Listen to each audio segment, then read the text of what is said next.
ఓం శ్రీమాత్రే నమః. నమస్తే అండి, ఎలా ఉన్నారండి? అందరూ బాగున్నారా? నేను కూడా బాగున్నానండి. ఈరోజు చేసిన కర్రీ ఏంటా అనుకుంటారు కదా, పెండ్లం దుంప ఇగురు. పెండ్లం దుంప సువించి మీకు మరి దానికి తలకాయ అని ఉంటుంది, అది తీసేసి కనవా దుంప మాత్రమే వండుకోవాలి. కానీ సువించి చెయ్యాలి అనుకోండి, మళ్ళా ఈసారి సువించి చేస్తాను తప్పకుండా. అయితే ఇప్పుడు చేసేసిన తర్వాత మీకు చెబుతున్నాను, అయిపోయిన తర్వాత చెబుతున్నాను అనమాట. అయితే ఈ ముక్కలుగా కట్ చేసిన తర్వాత మజ్జిగ నీళ్ళలో కానీ అలాగే బియ్యం కడిగిన నీళ్ళలో కానీ వేసుకున్నాం అనుకోండి, ఆ జిగురు అనేది సగం వరకు పోతుంది. ఉండవలసిన జిగురు ఉంటుందిలేండి మన ఆరోగ్యానికి. అయితే నేను చిన్న ముక్కలు కోసాను కదా, మా అమ్మగారు అయితే పెద్ద పెద్ద ముక్కలు కోసేవారు. మరి మా అమ్మగారు ఉండే విధానం ఎలాగనంటే, పెద్ద పెద్ద పెండ్లం ముక్కలు కోసేవారా, కట్టం ముక్కని ఎండి చేప ముక్కేసి ఎండ్రేలు వేసో లేకపోతే పచ్చిరేలు వేసో వండేవారు పెండ్ల ఇగురు అని. ఆ రోజు లక్షించారు, తప్పనిసరిగా పెట్టేవారు. లక్ష్మీ పులుసు ఎలా పెట్టుకోవాలో చెప్పాను కదా, అందరూ పెట్టుకునే విధంగా కూడా ఎలా పెట్టుకోవాలో వీడియోలు పెట్టాను. అవసరం అనుకుంటే నా వీడియోలు చెక్ చేయండి, మీకు ఎవరైనా అందులో దొరుకుతుంది, అర్థమవుతుంది. అయితే పెండ్లం ఇగురండి. మరి పూర్వం పెండ్లం, కంద, శామదుంప, చిలకడ దుంప మరి అలానే తెచ్చుకునేవారండి. అవి ఎప్పుడు కూరగాయలు ఇవి వారానికి ఒకసారి తెచ్చుకున్నారనుకోండి, కూరగాయలు అన్నీ అయిపోయిన తర్వాత ఇవి వాడుకోవచ్చు. దుంపలు పాడవు కదా, కూరగాయలు పాడైపోతాయి కదా, ఎండిపోతాయి అనేసి. ఇప్పుడైతే మందు పంట మూల బాగా పాడైపోతున్నాయి. అప్పుడు అలాగా ఆరిపోయి ఉండేవో సంచి మీద పోసుకుని ఉంచుకునేవారు. ఉల్లిపాయలు దుంపలు మిగిలి అనుకోండి, ఓ రోజు పెండ్లం ఇగురు, ఓ రోజు కంద పులుసు, ఓ రోజు శామదుంపల పులుసు, చిలకడ దుంపల పులుసు, ఇగురు కూడా వండుకునేవారు. కంద ఇగురు వండరండి, దురద అనేసి కందకి ఇగురు తక్కువగా వండుతారు. వండొచ్చు, టమాటా వేసి, అది నాకు తెలుసు. పులుసు మాత్రం పెట్టుకుంటారు, అందులో కూడా ఎండ్రేలు పచ్చిరేలు వేసి వండుకుంటారు, నీసి తినేవారు. మాకైతే ఎక్కువగా ఇలాగ ఎజ్జిగా వండుకోవటమే మాకు అలవాటు అండి. మా వారి గురించి, మాకు ఆ పిల్లల గురించి మాకు ఎప్పుడు ఇది అలవాటు. చాలా బాగుంటుంది అన్నమాట ఈ వండే విధానం, అలవాటు అయిపోయింది నాకు. అమ్మ అయితే అలా వండేవారు. కానీ మరి పూర్వం తప్పనిసరిగా ఇలా కంద, పెండ్లం, శామ, చిలకడ దుంప వాడేవారు. ఈసు దుంపలని వచ్చేయమాట. ఈసులు అంటే కేజీ పావంట. అలాగా ఆ దుంప పలంగా అంతంత దుంపలు తెచ్చుకునేవారు. మరి అలాగే పొయ్యిలో పెట్టి కాల్చి చిలకడ దుంప సగం ముక్క పెట్టేవారు. అంటే సగం అంటే కొంచెం, ఒక ఈసు దుంప కాల్చారనుకోండి, ఒక 5-6 పిల్లలకు ముక్కలు తీసి పెట్టేవారు. మరి అలాంటివి పెట్టిన మూలనే బలంగా ఉండేవారేమో. ఇప్పుడు ఏమంటున్నారు, దుంప తినకూడదు అంటే బంగాళదుంపలు తక్కువ అండి. అప్పుడు రావటం తక్కువ ఏంటో తెలియదు, కానీ ఎక్కువగా పెండ్లం, కంద, శామ అలానే చిలకడ దుంప వాడేవారు. చిలకడ దుంప పులుసు పెట్టుకుంటే అండి వంకాయ వేసి చాలా బాగుంటుంది అన్నమాట. మరి మామిడికాయలు కొత్తగా వస్తాయి, అలాంటప్పుడు వంకాయ, దుంప, మామిడికాయ వేసి డప్పలం పెడతారు.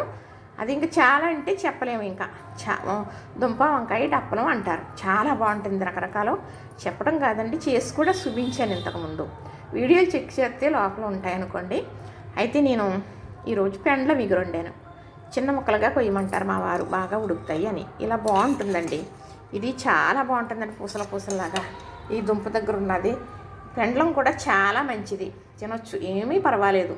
ఇప్పుడు మరి షుగర్ వల్ల దుంప తినొద్దు అంటున్నారు కదా, అప్పుడప్పుడు మామూలుగా అస్తమానం తినం కదా, ఎక్కువగా ఉన్నవాళ్ళు కొంచెం తినండి, నార్మల్గా ఉన్నవాళ్ళు వండుకున్నప్పుడు తినాలి.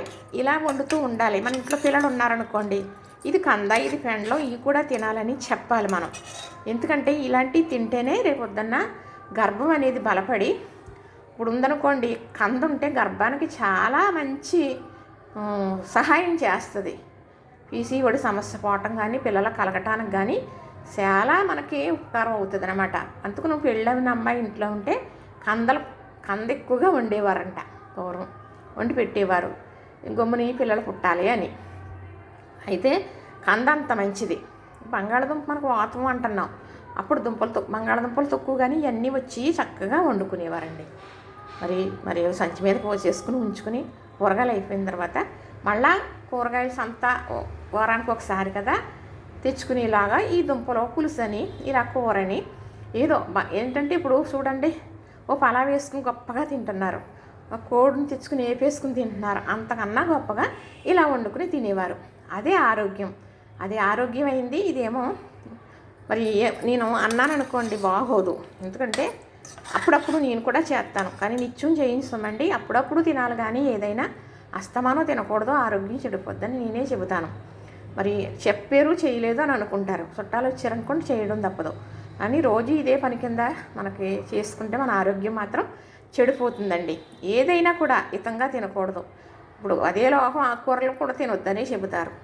వారానికి 2-3 సార్లు ఆకుకూరలు తప్పనిసరిగా తింటే ఆరోగ్యం అనేది మనకి దానికి అదే వచ్చేస్తుందండి. అది తెలిసిందే కదా. ఈ రోజైతే పెండ్లం ఇగురు చేశాను, చూసారు కదా, నచ్చింది కదా. మరి ఇంతేనండి. ఎలా చేశాను అనుకుంటున్నారు కదా. మరి చక్కగా ఉల్లిపాయ పచ్చిమిర్చి మిక్సీ పట్టేసాను. నూరుకున్న మసాలా ముద్ద మరి నా దగ్గర ఉంటుందండి. అల్లం, వెల్లుల్లి, ధనియాలు, జీలకర్ర మిక్సీ పట్టేసి ఉంచుకుంటాను. 1 స్పూన్ ముద్ద వేసానా. మరి ఉప్పు, కారం, పసుపు. మరి అయితే చక్కగా గ్రేవీలోని అన్నీ బాగా దగ్గరికి వేగిపోయిన తర్వాత ఈ కట్ చేసుకున్న పెండ్లం దుంప ముక్కలు వేసేసానండి. వేసేసి సరిపడ్డా నీళ్ళు వేసేసి కుక్కర్ మూత పెట్టేసాను. కుక్కర్లో ఎందుకు వండానంటే నేను మట్టి పాత్రలోనే వండుతున్నాను కదా. మరి దుంప కుక్ అవ్వాలి బాగా గమ్ముని అంటే అని పెట్టాను అన్నమాట. కుక్కర్ కొనుక్కున్నట్లు పెట్టుకుంటానండి. కుక్కర్ అన్నిటికీ పెట్టను కానీ మరి అయితే అయిపోయింది చక్కగా. మా వారికి అయితే లంచ్ బాక్స్ సర్దేయడమే. ఈ కూర కాంబినేషన్ చారండి, మజ్జిగైనా కూడా. వర్షం ఇలా ఉంది కాబట్టి చారులు మజ్జిగలు కొంతమంది వేసుకోరు, కానీ కూర ఇగురు కూర వండుకున్నాం కాబట్టి దీనికి చారు కాంబినేషన్ అయితే చాలా బాగుంటుందండి. చూసారు కదా, నచ్చింది కదా. లైక్ చేయండి, షేర్ చేయండి, సబ్స్క్రైబ్ కూడా చేసేయండి.